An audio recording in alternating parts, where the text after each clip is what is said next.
So we start when you first met me. Is that a good story? The PSL Martin. How do you pronounce it? I always get it wrong. PSL Martin. Was that back in '71? And That was then the deepest, no, not quite the deepest. no, it was the deepest in the world back then. Was it? Yeah. And the French took, what, 6 weeks to get to the bottom. And then they had a British caving expedition.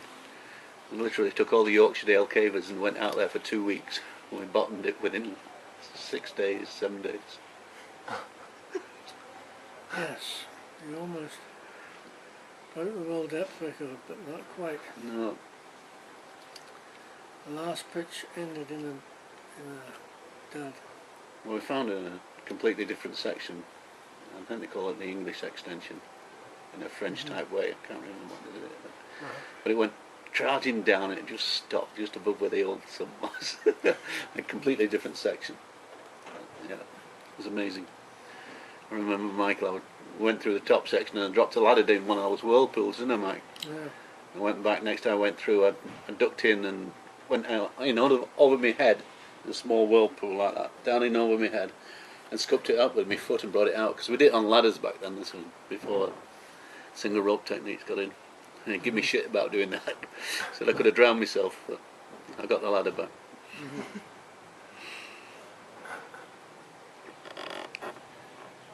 Michael, my first experience of seeing Michael was coming up a, I think it was about 180 foot pitch. And Michael was lifelining me. And I was running out of energy, so I said, tight line, and he just shouted out, climb you bugger, climb.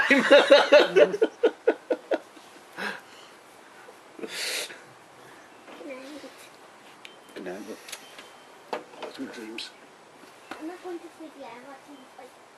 You watching what? I'm watching TV!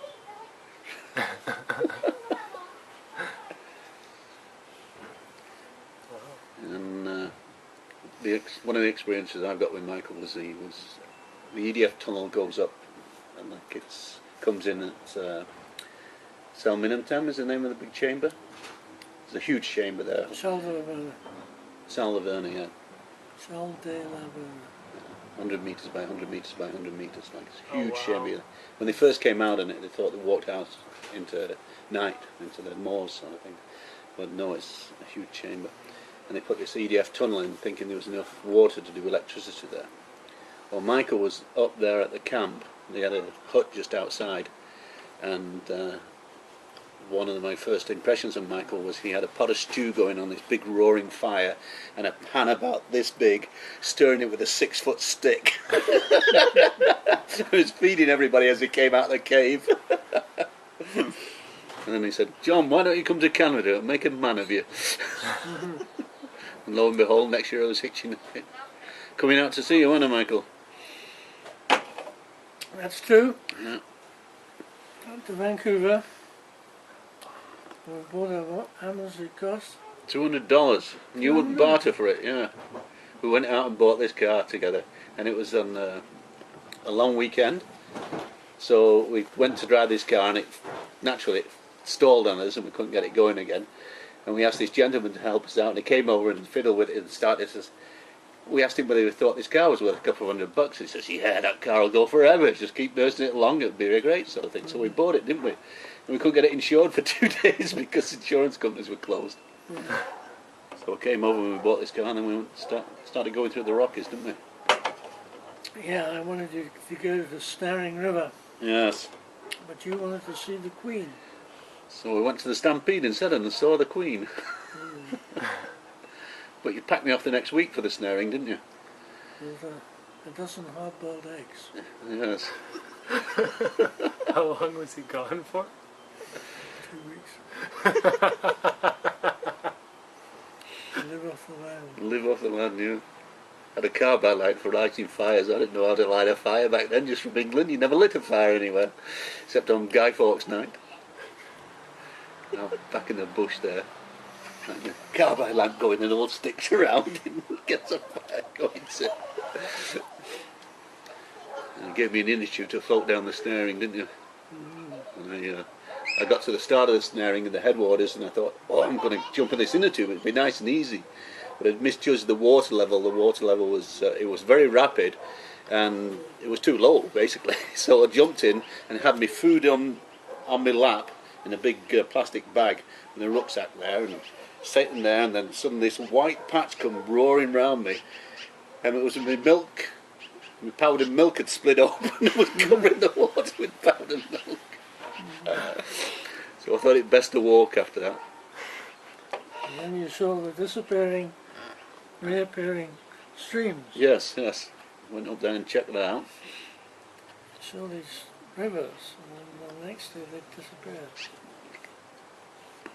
Yes, it could have been that there was snow melt, but Hallucination. yeah, it could be that as well. Too much in the backwoods by myself. No, the one objective was on the map. It showed a stream disappearing, going through a ridge and coming out the other side. Well, as soon as I got to see it, I was going up a scree slope, and the water was coming out the scree slope. You go around back, and it was an entrance, but the water was going down a passage about that diamond shape, like 4 inches high and 4 inches across, and there was no way I was going to get into it. I got in the water because I had my wetsuit with me, but I didn't check it out any further than that.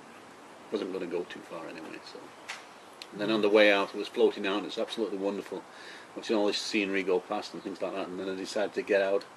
And it's a good job that because there's a call of snaring because of the waterfalls going down. There's about 3 waterfalls going as you get closer to the road, and they just go crashing down. So it's a good job I got out of the water when I did.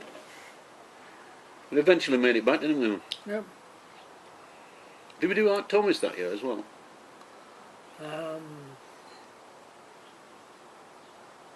Can't recall. No, we did do Art Thomas there or thereabouts. Yeah. Because it's you and me, we got down to, 60 metres away from the 160 metre pitch finished. And we had to come out, didn't we? We had run out of rope. And then I went down again with, can you remember his name? No,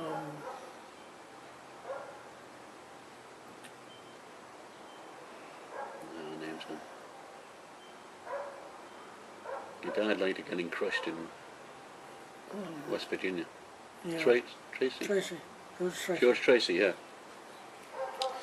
So Michael and I turned back, and George Tracy and I went down 2 days later and got to the bottom of the cave. And Michael's very famous for turning back in caves when he's 60 foot away from the end of them. So I think it was the second or third cave you'd done that in. Yeah.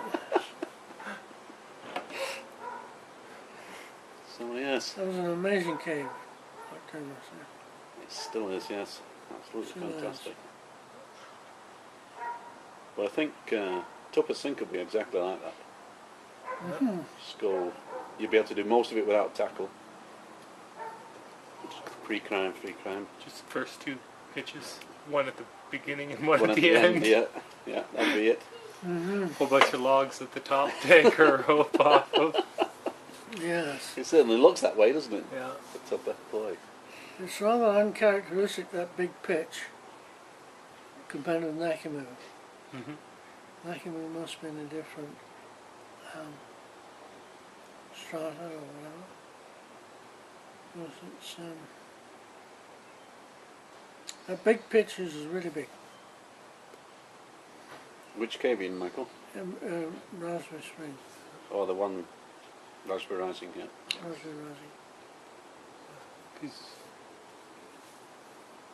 Yeah, according to, well, just from what you wrote in the Canadian Caver, you used the maypole to get up onto that ledge, and then once you were on that ledge, it was just pollen, just smooth.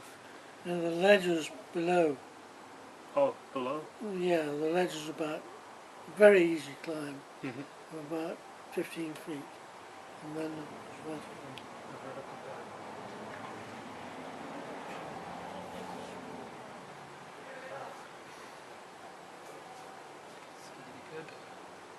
So how far could you see up it from there, Michael? Well, not so far, but the giveaway is the velocity Of the water coming down, yeah. I mean, it's like lead. Isn't it? Yeah. As I say, you need a little sort of cap of polythene on your Yeah. helmet, otherwise Drives you insane. yeah.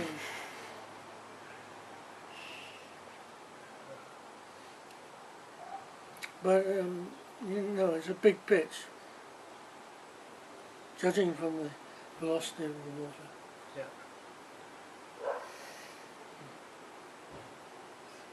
Interesting. The things you want to get into, ain't it? Yeah, I know. How's the dive? Because I've heard two different reports on it. The original one is it's about 2 feet high and really, really wide, and it's you go down and steeply dipping down, then again steeply dipping up. Yeah, And then I've read another one where at the bottom you actually have to wriggle sideways to get yeah, up. it's offset.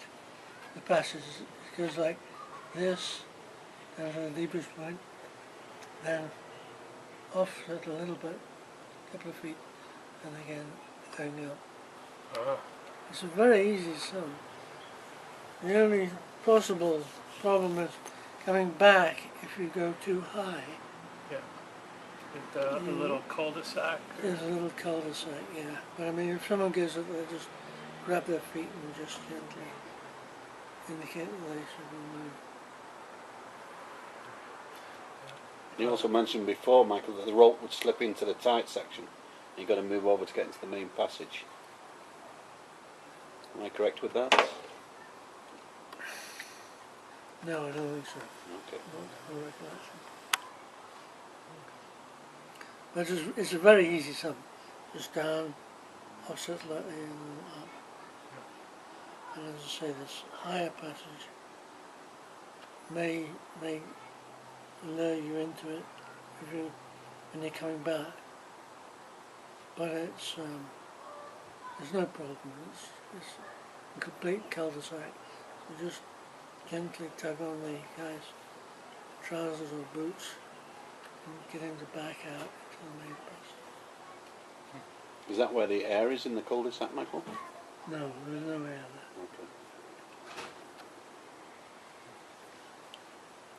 Okay. There's a little air bell as you come into the dive. There's one of the parks workers dove it a little while ago. I don't know how many years ago, Oh, really? but yeah, Eric Defoe. I don't know who. But he just went in, looked up basically, and turned around and went back out. So, yeah. I guess Well, that was enough. Yes. I don't know what date we dived at. 72 was it, or later? Somewhere in there, 72, 73. And then the later dive was later. With Pilkin, with Lord. Lord. And Gary Spall. Randall Spall. Yeah.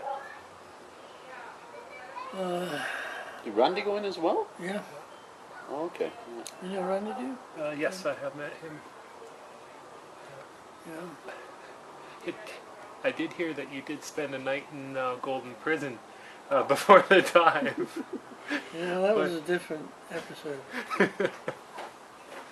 we were looking for a place called Limestone Cave, which is in Montana. And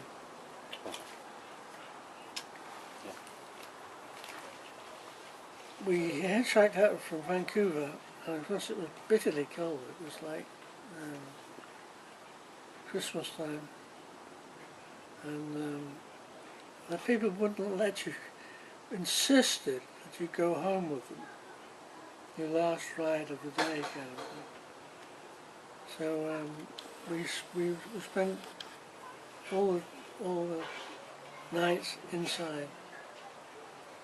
So we couldn't do anything because of the snow. And coming back, we come through Golden, was it, Michael? Golden, yeah. And Was it the Mad Traveller Hotel, or was it? no, it was the Heil Hitler Hotel. this chap was a thoroughgoing Nazi, a card-carrying Nazi. So he said to us, "You will not sleep two of you in this hotel tonight. If you book one and then book two, we will throw you out and have you thrown out." I thought, well, this is bullshit. So I said to Tony Byrne, was his name, I said, "Look, Tony, you beetle off and get some sleep, and I'll have a few more beers and join you, see." Well, anyway, we did this. So we were both in the room. So I said, he was going to sleep on the floor, and I was going to sleep on the bed. So I said, get the passports out, you see. So, boom, boom, boom. Open up! Open up! And so and then the voices of two RCMP officers came over. "Well, the only thing we can do to get these bloods out is break down the door." Break down the door! And crash against these two policemen. Crash against the door. Eventually the door flew open. And we were carted off to a cell for the night. That was, we had all our passports. And so they gave us a place to sleep in a cell. And then in the morning, clean out the cell with a mop, you know. And then the station sergeant said to us, "That fellow is pretty crazy. No end of trouble with him." So with that we were on the road again.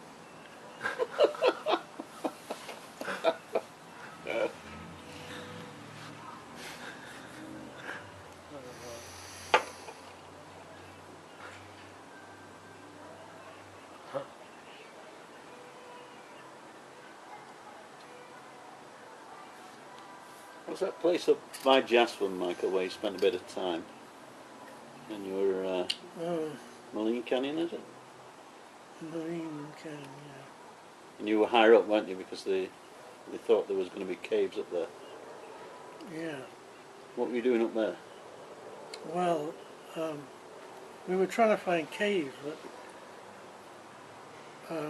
Titch Morris and I took a boat and went in Upper Marine Lake. And we realized instantly there was just no caves there. You know, it was all pure limestone with no cap rock. You know. And so we started to get into more and more mischief. Like someone had rolled one of Ford's Volkswagens, and they cocked a bear at 40 miles an hour, chased the bear on the road. It was apparent to me. Oh yes, and I was in a vehicle on the main road, and they wound down all the windows and did traverses. And this is on the main highway. Volkswagen Beetle, they say. Huh? Volkswagen Beetle? The boat? No, this was some North American. No, big North American. Okay. And I thought this is too childish for words. You know. But I thought, well, shit, I'll try it. So as soon as I got outside, they wound up all the windows. I accelerated to 30 or 40 miles an hour. And I got round to the back, and it was just slick with rain. So I slipped off and hit the pavement. And then a lorry driver behind screeched to a halt and ran over, and he thought it was a mafia hit or anything. But all was well. What was that race you had with a kayak down the river? Oh, this is at the point where we hadn't found any cave, and as I say, people were rolling Volkswagens and getting into all sorts of mischief. And we've been bullshitting for about,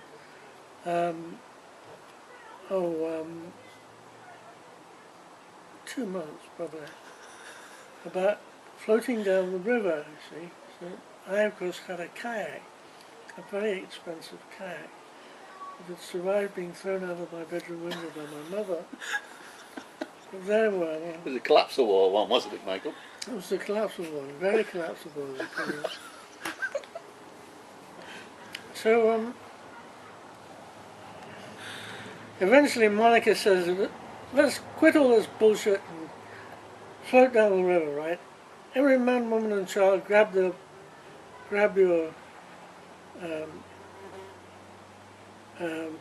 lilo, and so we all went to the start, see, and they all whooshed off from there. Well, these things were standing waves, you know. So I got on my kayak and I paddled down, and I went right through the first wave. So there was just solid water, you know. Went through the first wave and through the second one. I thought, this is bloody amazing that I'm still upright. And then over. So I'd been told about reading books on kayaking, always grab hold of the boat. So I grabbed hold of the boat, and it just got rougher and rougher, and I eventually thought I'm maybe going to drown, you know. But anyway, me and the boat weathered the rapids, and there was a finish line, which is a rope across the water with a raft or so. And I thought, I cannot let them see me like this. So I manoeuvred the boat over to the far bank and pulled it up little by its painters, the ropes on the tail end and fore end of the water, and then I floated across above the stone. I had a scar on my hand.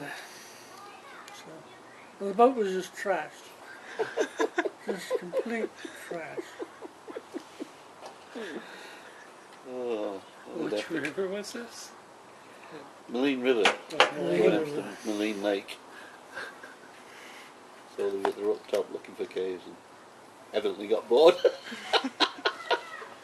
Yeah. How did the Lilo people do? Oh, very well. Worked out perfectly, actually. Because they were on bounced top over, of the water. Yeah. So they couldn't do.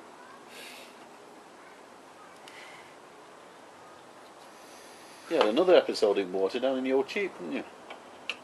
What was that then?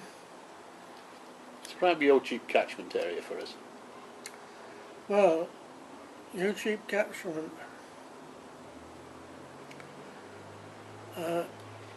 It's a very high mountain. It's like, don't quote me, but 7,000, 8,000, 9,000 foot is the catchment. And it comes down, then it hits a fault line or strike line in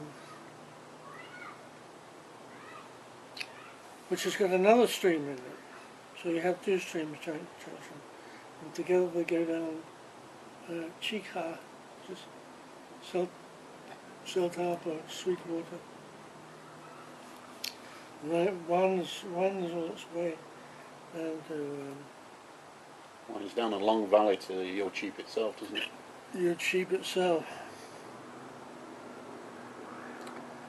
Well,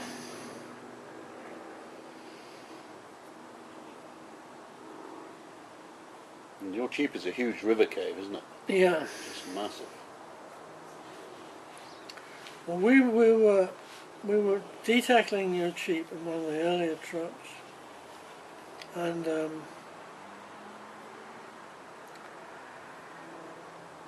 as this happened, a big flood came in, and it washed. The people were just hanging on to gear about 1,000 feet from the entrance. So I went down to help them out because there was a big flood. This flood, it was probably 12 or 15 inches. I don't know what that would be in millimeters. A tremendous flood. So I went down and one of them left the cave. I think there were another 3 left.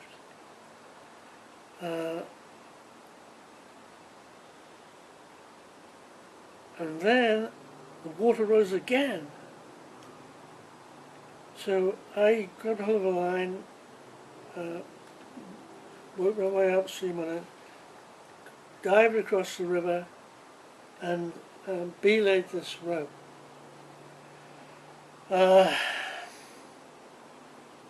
So we all managed to get across out of the water, and it so happens that I had wrecked the far bank of the Cheap when we first explored it. So we worked out because there was a second flood pulse came in after the first one. And what had happened was the water from way up the mountain had formed a second flood pulse, and this was much bigger than the first one. A dramatic time for you, Michael. Yes. That is actually a great dive, great cave dive.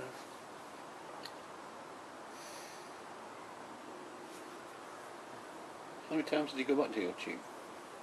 Well, 3 or 4 years. Eventually got finished. I just went on one of them. That was enough for me. That was when we were driving down with, was it Blake? No. Strickland? No. Eric Nielsen was in the car. You were in the car, and that's when they brought that 55-mile-an-hour speed limit down. Yeah. And who took the photographs for my wedding? I forget his name. But we're driving around, and Michael refused to let his car go over 55. One for so he won't get pulled over, and the other one because we'd save money, you see. And I got a morning shift, 5 o'clock, going through Montana, and it's dozing off about 5 o'clock in the morning. I hit an icy patch. My immediate reaction is put my feet upon the dash and just hold onto the steering wheel and scream out, "We're all gonna die!" And Eric stuck his head up and looked out the side window, the road was coming up at him. So I eventually corrected. He jumps up and said, "Donovan, stay to 55!" Goes back to sleep again. Oh, that was a great trip. It's really unusual coming from England and then getting down to Yo Cheap, and you go to San Cristobal and you go to a small village just outside, and there's no pub or anything, so Michael just disappears, and comes back about half an hour later with a string of donkeys carrying our gear into Yo Cheap, which is about 5 mile hiking, wasn't it, Michael? Oh, yeah, more than that. Yeah, something like that. And we're going over this mountain, you get over this mountain, you get over the top, and it's pretty good because you're not carrying any gear, just a day pack. And Michael stopped there next to this little fella, and he's selling rum to him. He's going, "Yeah, John, try this." Nearly knocked me head off, I tell you. Never heard anything so strong. What do you call it, that rum there? Chicha? Chicha, yeah. Oh boy, that was powerful stuff. It was amazing. One of the questions I've been kind of interested to ask you for a while is what got you indicating, what inspired you to just keep going? Mm-hmm. Well, a friend and I, this was 1957, a friend and I from school went walking in Derbyshire. We came across various caves, and he was very interested in exploring them, and I was kind of lukewarm. But the next year we went to Mendip, the Mendip Hills in Somerset, and I found that I had the caving bug and he was less keen. So we started exploring Swilden's Hole and St. August Hole, Longwood Swallow, and other caves of this nature. And we formed a little group at school, pillaged the Mine Cadet Force Naval Section for rope and bolt rope ladders with them, and got our start in that way. And then the school thing kind of fell apart after we all graduated from high school, I guess it would be. And I was walking from the bus stop to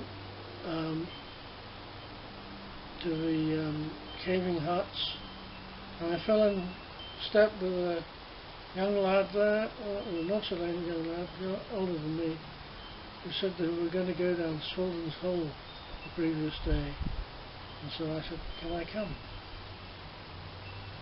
And then from him, that was a sort of a good caving club, the Shepton Art Caving Club, and I joined them and caved with them for several years. And then I got a job offer to guide caves, well, much as you know, in Derbyshire, in Yorkshire. So I moved up to Yorkshire and started exploring the big potholes of Yorkshire. Then along came Dr. Ford with an offer to explore caves in the Rockies, which I took, and I emigrated to Canada. And from then we explored Castleguard Cave, Lackey Moor and Somerset. Michael, could you tell us a tale about the malt loaf? Well, this was when I was working in food for Bennett, for a trip into South Wales, I should say.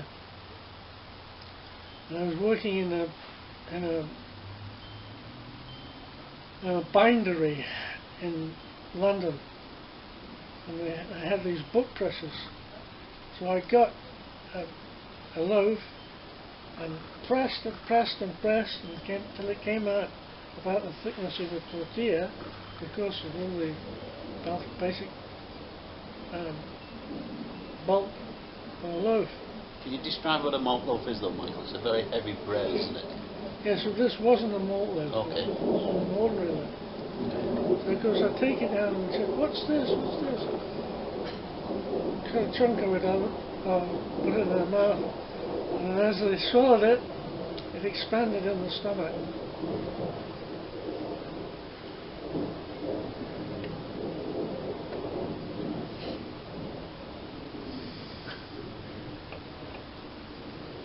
So what happened? Well, I guess they shut it out eventually. Deceptive, isn't it? The description I got was Michael was merrily chewing on a little bit of this loaf, and then one of the buddies said, "Can I have a bite?" And the typical Yorkshire way is to just take a big bite. And he took a huge bite of this bread, and then as he was going out, it started expanding his stomach, and he just get harder and harder to climb these ladders to get out because of his stomach just expanding. But I heard from the tale I heard, Michael, was that you lost your job because of crushing it. I'm not sure whether that's true or not. I think a number of stories are being conflated there. However, the root of the story is true.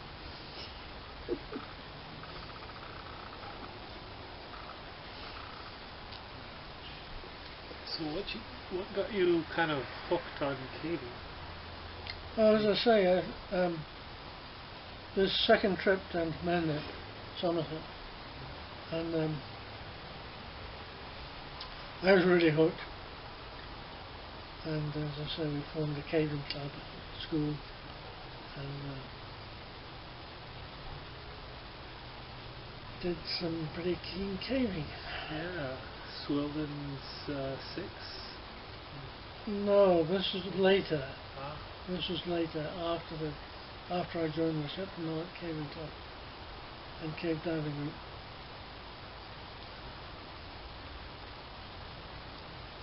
What was your first cave dive, Michael? I think in Ireland. I had a very ropey kit there, but I did manage to dive through some with one of those kit. So, what would you have for equipment? Well, it was it had a double hose. It was basically a piece of junk, actually. Is it a rebreather? No. I trained on rebreathers with the Cave Diving Group, but I never used a diver in its sun. Basically, they didn't like the Cave Diving Group didn't like the look of me.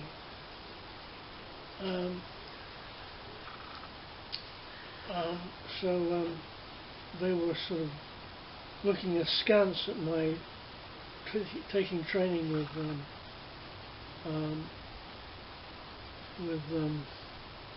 oxygen closed circuit. But in my hometown of Watford, there was a sub-aqua club, and of course they were using air, open circuit, and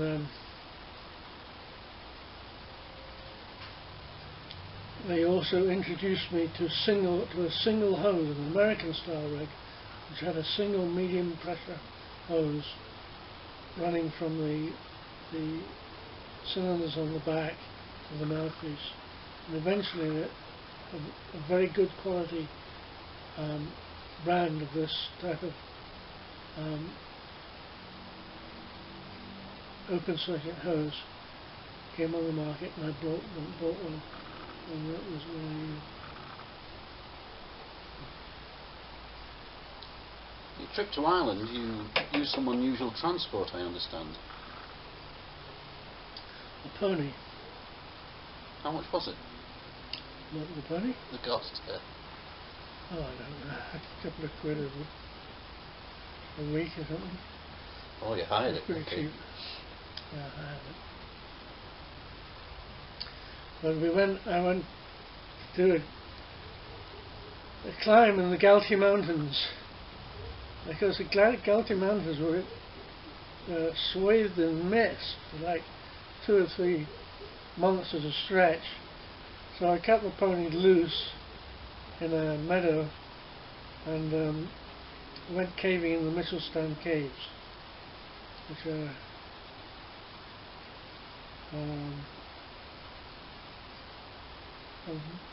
a maze system, very puzzling indeed. I never did quite get to the end of it.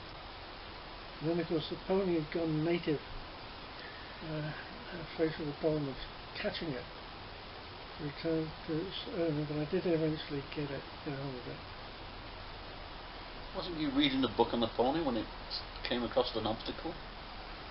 Now, well, this pony, I rode it up against a wall with no way on. I was just contemplating what to do with the animal when it suddenly jumped way up onto the top of this wall and jumped down the far side. So it really got its basic instincts.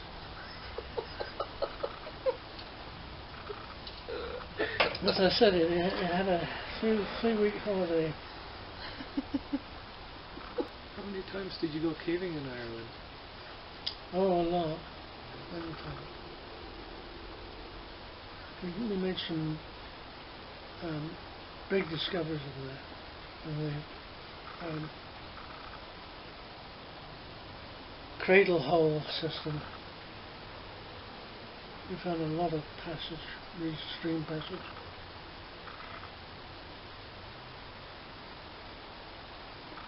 By means of diving, right, to some extent. How long did you use that, I'll use your words, that piece of garbage diving setup for? Only 2 or 3 dives. As the old French system, or? No, it was some British system that I think, but it really wasn't. You know, if you favoured your life, you wouldn't use it. Yet you used it 2 or 3 times. Yeah. A little motivated by what's on the other side, I suppose. Yes. And even more motivated to get back to the way you started.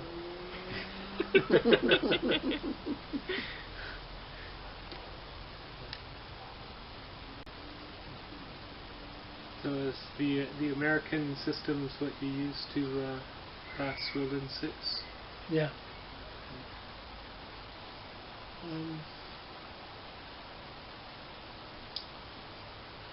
Pass sump 5 into Swollen 6. Swollen 7. Swollen's 8.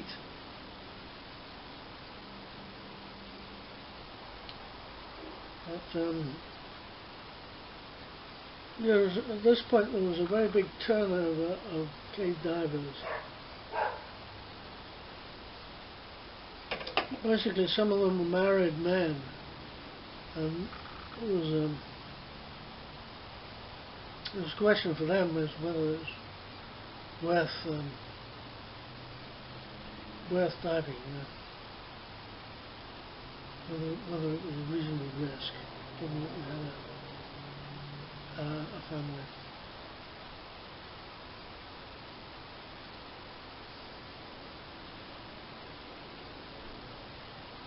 How many times did you dive in Swindons? Oh, a few times.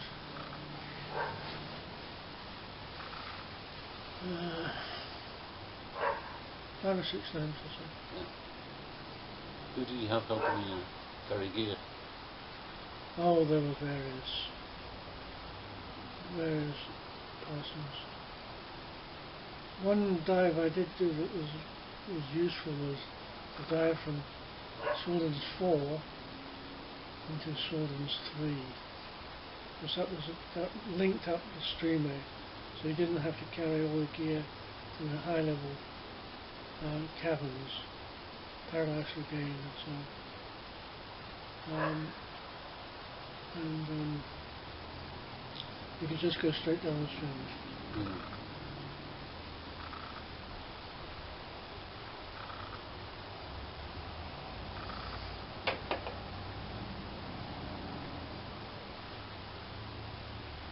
I still get the Cave Diving Group newsletter, if you're interested. John passed the one on to me. Oh, I did, well done. I recognized a few names of people I've actually Sherpa'd for. Oh, really? Yes, Dave Ryle. Yeah. So he's the editor now. Also, I believe, well, he doesn't dive anymore, but I've met him on the island as well. Martin Grass. Mm-hmm. Entertaining individual. One or two others.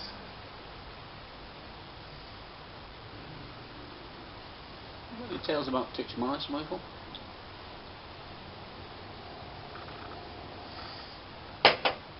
Only that he was condemned for some felony by the British Army and told to sweep the desert by the PM. Sweep the desert. When you finish it, sweep it again. I heard he had to paint the yellow line down the middle of the road, and it was in a sandstorm. And he asked the sergeant, could he come in? He says, no, carry on painting. Next day he was out again painting this line again because the sandstorm had stopped. He said it had a beautiful raised line down the middle of the road. It's beautiful. And one of the things that happened when he was in the glass house, one of the members of high member of the military, or one of the Queen's representatives, was coming for a tour of the barracks that we're at, and the daffodils outside were growing in a regimented line, like slowly going up. So they numbered all the daffodils, and each man had a pair of scissors and had to go out, cut a daffodil and move it to another point.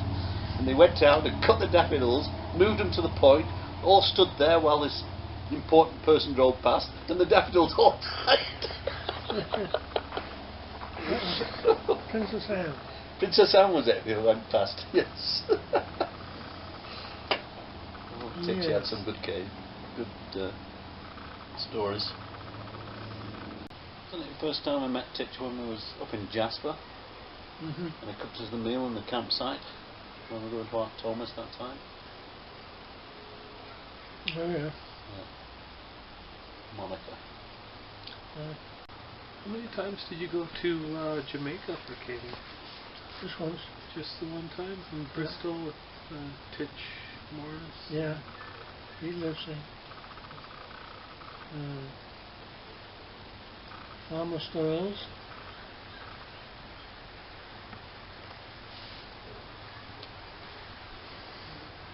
And Bristol Cave and a few others. Washes is worth doing. Just as a trip, you know. And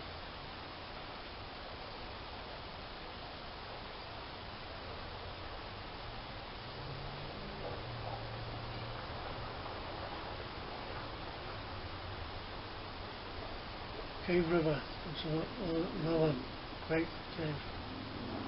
It's about 17 different entrances. You go down, you pop out of one, you go down. You can play gopher. Yeah.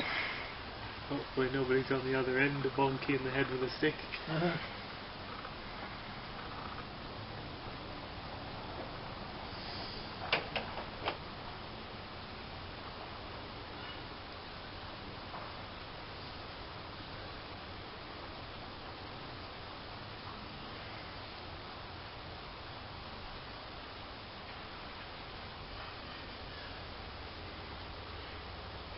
What do you think of Martin Grove's dive in Castlegar?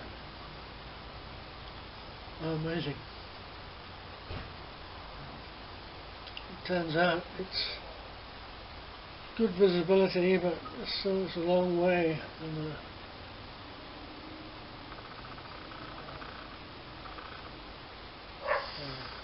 planning on putting in 2 divers this Easter. it's coming Easter. Sorry? It's coming Easter. Yes. To do a continuous 24-hour push. Well, I guess it's named the Subway 2. It's another replica of the Subway.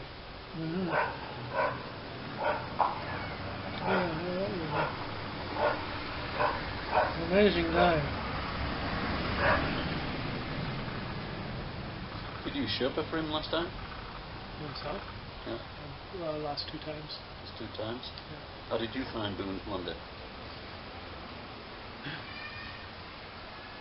On both trips, somebody, at least 1 or 2 people got turned around and lost. It was quite entertaining, but the last time, because I'd been once before, the interesting thing, I was one of the ones hauling the scuba tanks.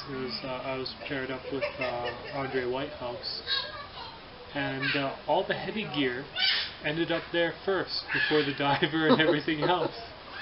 And we set them away and set cairns, and somehow it all ended up there an hour before everybody else, and we all left at the same time. I guess they just paused to take photos, and yeah. But a few people did get turned around on the way back and ended up back at the sump. One of the sharpest rock places going into Boone's Blunder there, I found when I went through it.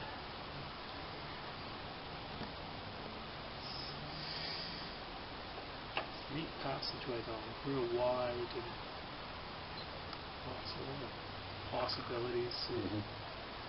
Surveyed a new passageway in there, and then found 2 or 3 more that weren't on the survey. And yeah. Yes, love. with the old penknife.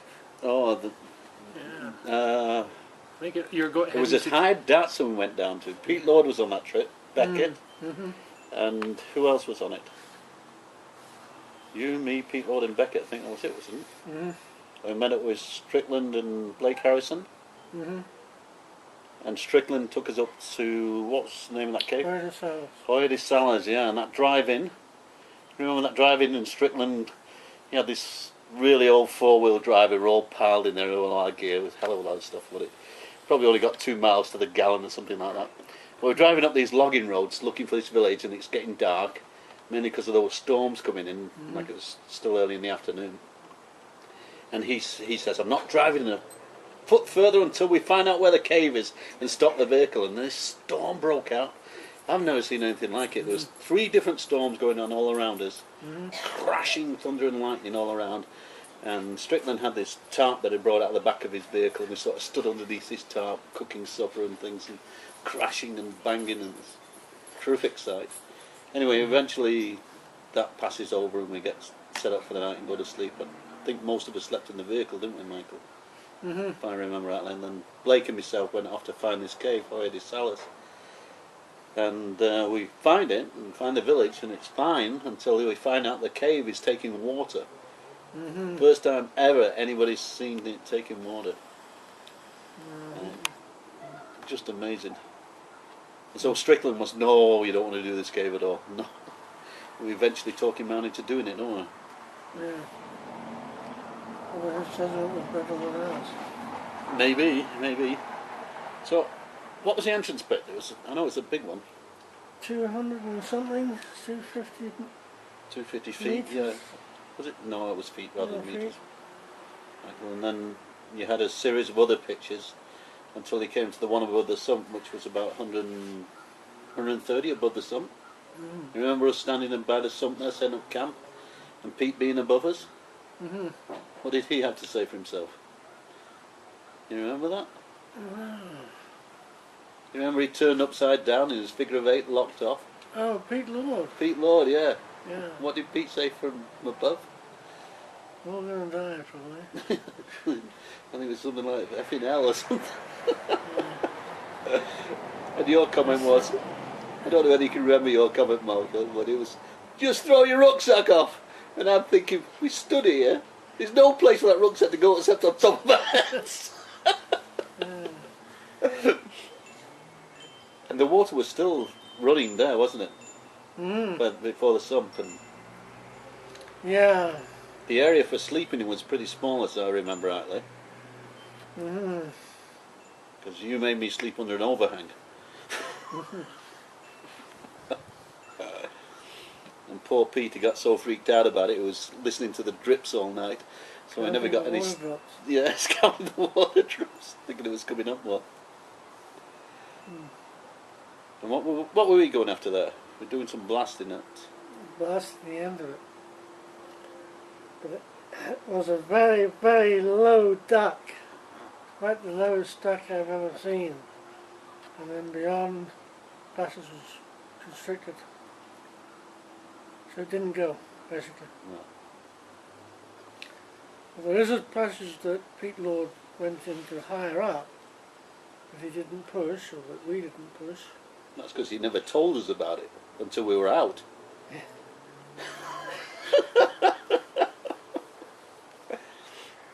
Like Livesey lying across the way along in Nostell Caverns. If I remember rightly, that was just after you did the duck through the sump, and then I think there was a 30-foot pit further on. And if you just turn left after that 30-foot pit, that's where he went through a tight crawl, and Blake was with him, so he couldn't confirm it. He couldn't get through the tight stuff. But Pete said he stuck his head out into an Avon, going up as well as down. That was about, what, 15-foot diameter, and he couldn't see the bottom and he couldn't see the top. A good lead. Yeah. And how much cast is under this? Oh, it's a lot of... Another couple of 1,000 feet at least, yeah, isn't it? or more. To the resurgence, you mean? Yeah. That's a hell of a good lead. I don't know whether you were there when Beckett almost drowned, eh? I think it was about the third pitch out, and with the water coming in, it filled these pools in between the rocks. And she came up a rock and it was sloping, and she just rested on the top because she was completely knackered, and then just slipped slowly head under, and she couldn't move because she was tied into everything. I think Blake grabbed over her by the scruff of the neck and just sort of dragged her out. Come out coughing and spluttering and things like that. But she did survive. I remember we came out at night and they left me down at bottom tying stuff out. And like, we had a lot of gear, so I sent up about 6 or 7 loads, and there was this one dead pig in the corner, and the one drop of water was echoing on its body going dump, dump, dump, dump. And I just couldn't take it anymore. I said, I'm coming up, I can't take it anymore. It came roaring out the hole, and Blake had to go next day and tie him the last 3 loads or something to pull out. I just had enough.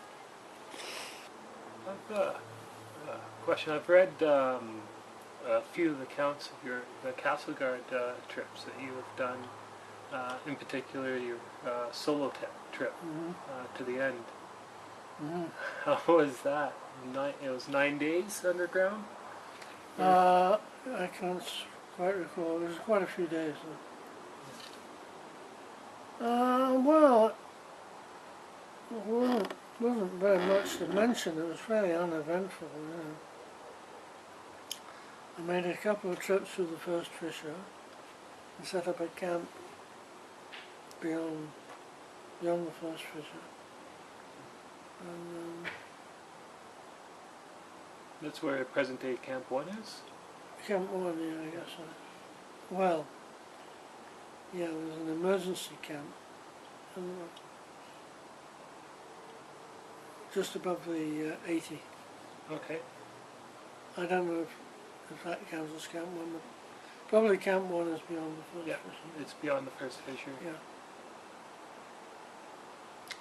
And I had the scheme for tying off the rope, climbing and then lengthening the bight on the rope, so you would basically held from the bottom. When I got so far up, I put in a bolt about halfway up the Avon. And I saw just it could go, you know, it would go, so I just untied the rope and just shot up the last 15 or 20 feet of the pitch. And then I rigged the rope down the pitch. But it wasn't really, there was a moment of elation there, I cracked it, you know. Yeah. But other than that, it was a fairly uneventful trip.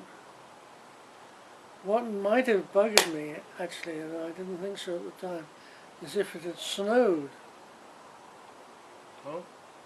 while I was in the cave. Let's say I was in the cave 9 or 10 days. Well, ample time for it to snow.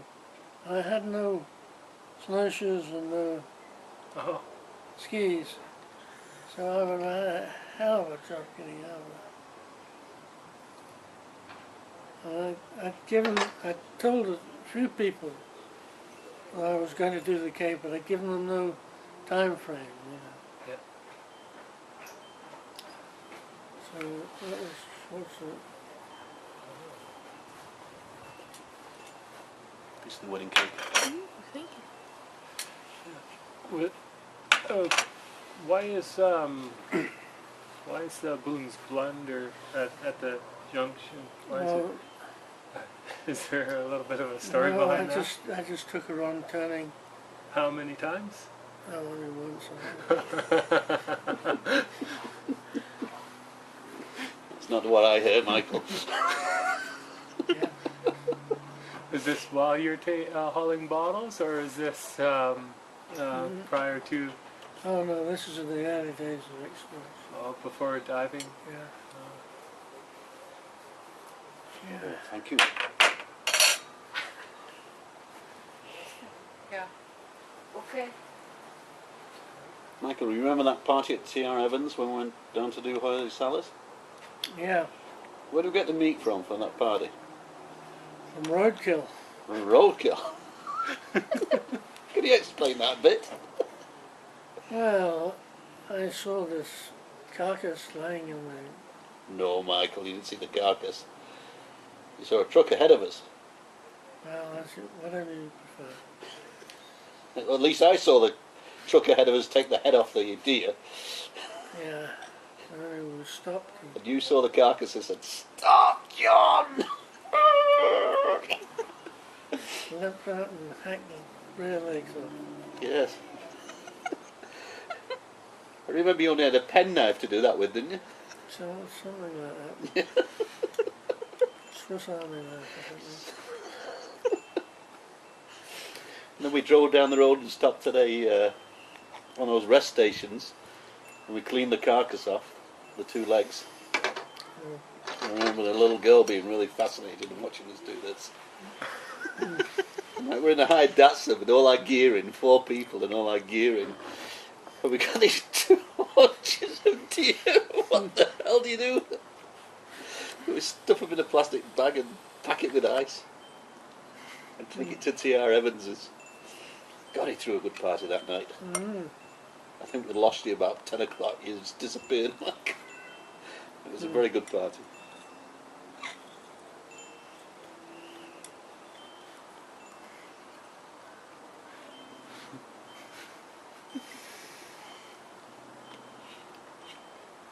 Going back to Castlegar, do you want to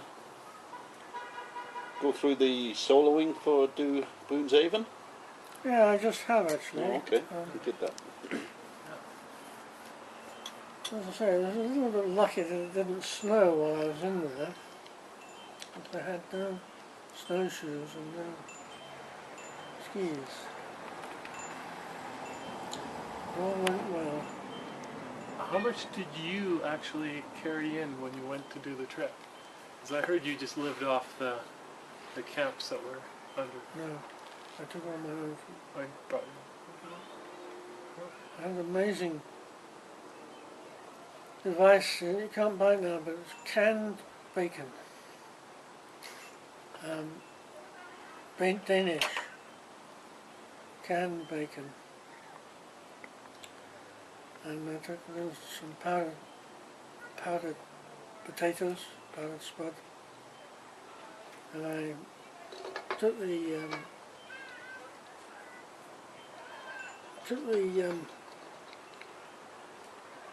bacon out of the can, heated the can on 3 carbide lamps, poured in the, boiled up the bacon with some water, heated with 3 carbide lamps, then I'd pour the powdered spud into the can, mix it all around and eat it. And I lived on that for 8 or 9 days. You can still find the odd kitchen utensil at various junctions inside the cave. Yes? Yes. I came across a can opener on the last trip in, and I heard it was you who left them. Well, that's speculation. I don't think I had a can opener. Where's that helicopter crash, Michael? Is that going into Castlegar? Castlegar, yeah. Can you tell us about that? Well, this was the second trip in, second year into Castleguard. And Ford suggested I guide the helicopter pilot to the landing site in above Castleguard Windows. So I said yes, okay. So I jumped into the helicopter and we were off. Coming up the Saskatchewan Glacier and then along the meadows, and then she said to me, what way is the wind blowing in that lake? That's a funny question. I said, honestly, I couldn't tell you. And the next thing we landed, and suddenly we dropped out of the air, hit the meadow, and one skid was broken off. So the helicopter was lying half on one side with the rotor whizzing up clods of earth. So he says to me, "Don't get out." I said, "No, no, no."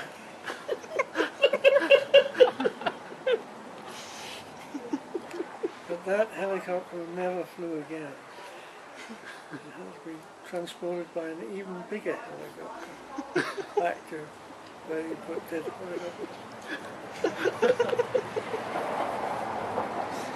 So if you're in a helicopter, the pilot asks you which way the wind's blowing, you're in trouble.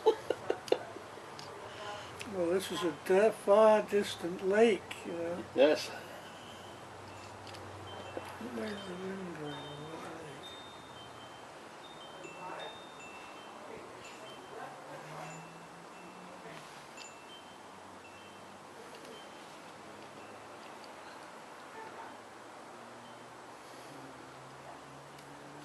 So you spent a little bit of time on Vancouver Island, living in Paul Griffiths' vehicle. I didn't spend much time with Paul Griffiths. No. No. As I heard he tried to keep you out one evening in part because one side of his vehicle didn't exactly lock or have a window on it. No, that's a mere rumour. Pure rumour, I have to say that.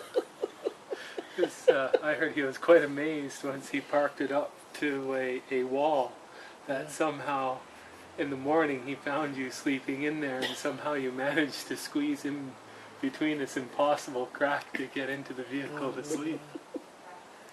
That's a tale. Told by whom? Paul Griffiths? No. No, I heard that story through somebody else. Some people that you were caving in Euclides with, where you happened to, because you just wore a t-shirt and your jeans, found it a little chilly waiting around for people, so you decided to put your carbide lamp underneath your shirt, which presumably, which did catch on fire. And but Good story. It's a question for you. Whether we permit total fabrications or embellishments? Embellishments are okay. Total would you care to shed some light on this story? I don't know. I don't even know where it happened.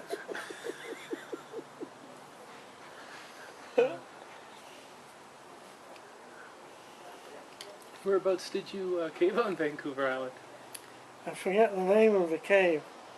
Horn Lake Cave. This is Yeah. and another cave that I forget the name of. Did you end up up north at all? No. Just down in the center and into. Yeah.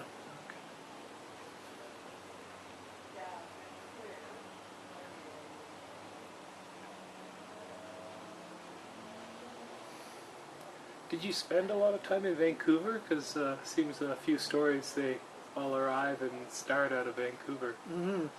I lived there for a couple of years or more.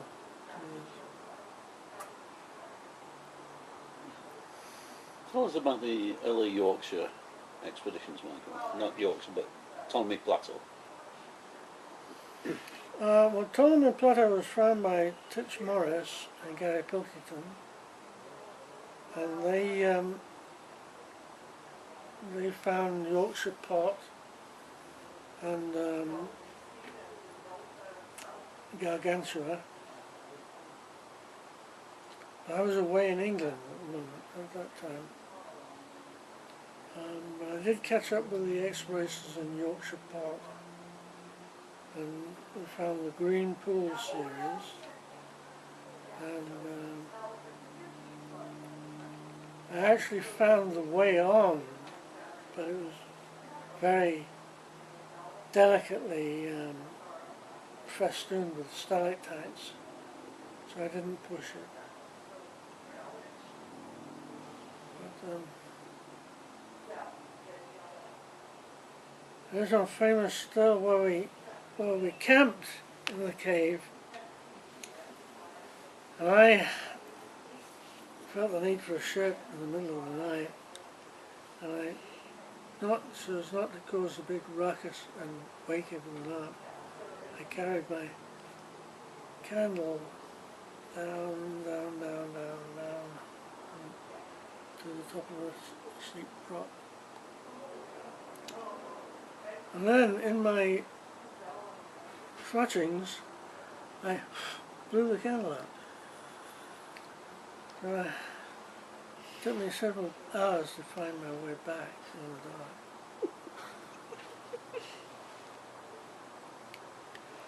What's that dilemma when you had all those steaks you felt you needed to Oh eat? yeah. That was at the same camping trip. This trip was remarkable. This was the very first caving trip that wasn't organised by Ford. It was organised by Pete Thompson, because Ford was away in England. And